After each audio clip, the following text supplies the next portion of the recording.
بسم اللہ الرحمن الرحیم، السلام علیکم، میں ہوں محمد عثمان اور آپ دیکھ رہے ہیں پروگرام حرفراز اور یہ مقبول جان کے ساتھ۔ ناظرین، ابھی کچھ دیر پہلے افغانستان کے دارالحکومت کابل کے ایئرپورٹ کے اوپر 2 خودکش حملوں میں اس وقت تک اطلاعات کے مطابق 13 کے قریب شہری جو ہیں وہ جاں بحق ہو چکے ہیں۔ اس حوالے سے آج آپ کو اپڈیٹ کریں گے، کابل سے کوشش کریں گے کہ آپ کو اپڈیٹ لے کے دیں، اور ساتھ ہی پروگرام کے اندر ذکر ہوگا آج وزیر اعظم پاکستان نے 3 سال مکمل ہونے پر اپنی حکومت کی کامیابیوں کا ذکر کیا اور انتہائی اہم باتیں بھی پریس کانفرنس میں کیں، اپنے خطاب میں کیں، اس کا ذکر ہوگا۔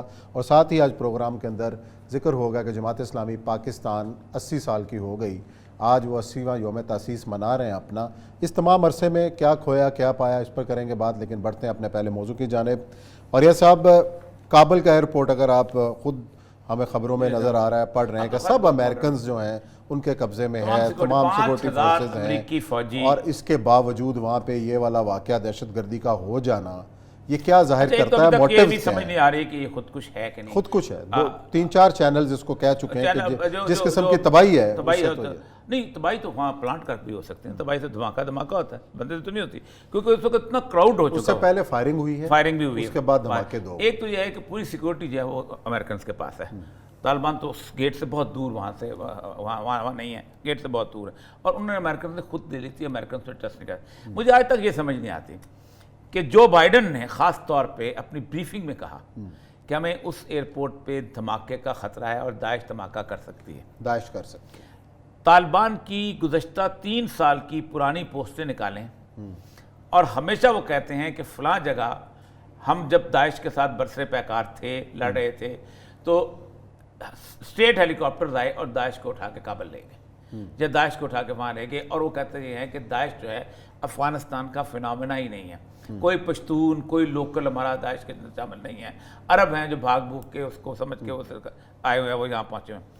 داعش جب وہاں بنی تھی اس وقت بھی ایک ڈوبی صورتحال تھی، اس کا مطلب یہ ہے کہ آپ نے خود کروایا ہے، یعنی آپ کوئی پیغمبر ہے جو بائیڈن کہ جس کو اچانک پتہ چل جاتا ہے کہ دھماکے کا خطرہ ہے، اور پھر دھماکہ ہو بھی جاتا ہے۔ اور سب سے بڑی بات اس وقت ہوتا ہے کہ جب آلموسٹ امریکن جو ہیں اپنی اس پہ ہیں اور کانفلکٹ بنا ہوا ہے، پوری دنیا جو ہے اس وقت امریکہ کے اوپر، یہاں تک کہ ہینری کسنجر جیسا بندہ آج آرٹیکل لکھتا ہے کہ انہوں نے مروایا ہے، امریکہ کی ساکھ ختم کیا ہے، امریکہ کی عزت ختم ہو گئی، ہم کہیں اور جا نہیں سکتے اور یہ نہیں ہو سکتے، یہ کام ہوا۔ اس وقت دھماکے کرنے کا مقصد 2-3 جو طالبان بتاتے ہیں، وہ بنیادی طور پہ یہ بتا رہے ہیں کہ جس وقت طیب اردگان نے کہا کہ ہم نہیں آتے، اور ہماری اس سے ڈائریکٹ نیگوسیشن شروع ہوئی، تو ہم نے اسے کہا کہ ہم جب امریکنس جو ہیں جائیں گے تو آپ ہمیں ٹیکنیکل طور پہ سپورٹ دے دیں تاکہ ہم اس ایئرپورٹ کو چلا لیں۔ اور دوسرا یہ تھا کہ انہوں نے کہا تھا ہم ابھی آ جاتے ہیں، نہیں، ان کی طالبان کی شرط یہ تھی کہ پہلے ترکی کی فوج واپس جائیں، باقی فوج کے ساتھ واپس جانا شروع ہو گئی، اس کے بعد پھر ہمیں یہ ٹیکنیکل سپورٹ آ کے واپس جانا بھی شروع ہو گئی تھی ترکی کی فوج آج صبح۔ تو اصل مسئلہ یہ ہے کہ وہ بنیادی طور پر یا تو اس کا انفراسٹرکچر تباہ کر کے جانا چاہتے ہیں امریکن جو ہے اس کا ایئرپورٹ کا، یا کوئی ایسی صورتحال پیش کرتے، پر مذاق بہت بن رہے ہیں۔ بس آج ایک امریکنس نے ٹویٹ کیا ہوا ہے کہ میں جب امریکن اس پہ گیا، اپنا جو بندے اتر رہے تھے، تو ایک بندہ جو تھا اس نے وہ مجھے ملا، اور اس نے باقاعدہ اس کا انٹرویو دیا، کہتا تم کیا کرتے ہو؟ اس نے کہا میں رکشا چلاتا ہوں پشاور میں۔ کہتا میں اچانک تورخم بارڈر سے نکلا تو مجھے کسی نے کہا کہ امریکہ جانا ہے تو آ جاؤ، کہتا میں امریکہ میں بیٹھا، چلا گیا ایئرپورٹ پہنچا، کابل پہنچا، میں اس جہاز میں سوار ہوا، میں امریکہ میں بیٹھا ہوں۔ تو یہ تو وہاں لطیفے ہو رہے ہیں نا ان کے ساری صورتیں، جو 20,000 بندے آئیں گے، کون آئیں گے، کیسے آئیں گے۔ اور سہیل چین نے بڑی صحیح بات کی تھی اس دن، اس نے کہا بیسیکلی اس سے پوچھا، اس نے کہا یہ کیا ہو رہا ہے؟ اس نے کہا یہ فیئر مائگریشن نہیں ہے، یہ اکنامک مائگریشن ہے، اور یہ اکنامک مائگریشن افغانستان سے نہیں ہوتی، ایتھوپیا میں کیا ہو رہا ہے، یوگنڈا میں کیا ہو رہا ہے، کینیا میں کیا ہو رہا ہے، بنگلہ دیش میں کیا ہو رہا ہے، انڈیا میں کیا ہو رہا ہے، سارے امریکہ بھاگ رہے ہیں، سارے یورپ بھاگ رہے ہیں، یہ کیوں ہو رہا ہے؟ وہاں کو طالبان آئے ہوئے ہیں، وہاں سارے، اب پاکستان میں کیا ہو رہا ہے؟ حالت یہ ہے کہ ایک تو موٹیو یہ بھی تو ہو سکتا ہے نا اس دھماکوں کا کہ لوگ ایئرپورٹ پہ جائیں نا، اتنے خوف کا شکار ہو جائیں۔ مسئلہ یہ بھی ہے نا، مسئلہ یہ بھی ہے، دیکھیں سب سے بڑا مسئلہ یہی ہے کہ امریکہ اپنے لوگوں کو اس وقت ٹیشو پیپر کی طرف پھینک رہا ہے، جن لوگوں نے بھی اس کے ساتھ کام کیا ہے وہ سب کو یہی کہہ رہا ہے۔ آج ایک جو اس کا آرٹیکل چھاپا ہے نیو یارک ٹائمز نے، ایک افغان جرنیل کا، ڈپٹی کہتا میں ہیلمند میں تھا، اور میں مسئلہ یہ ہے تو میں وہاں پر لڑ رہا تھا، لیکن اچانک ٹیکنیکل سپورٹ ختم ہو گئی اور میں ان کو انگیج کیا ہوا تھا، مجھے کابل بلا لیا گیا۔ وہ بھائی تم مجھے یہ بتاؤ کہ تم اپنے بھائیوں کو مارنے گئے ہوئے تھے امریکن کے کہنے کے اوپر،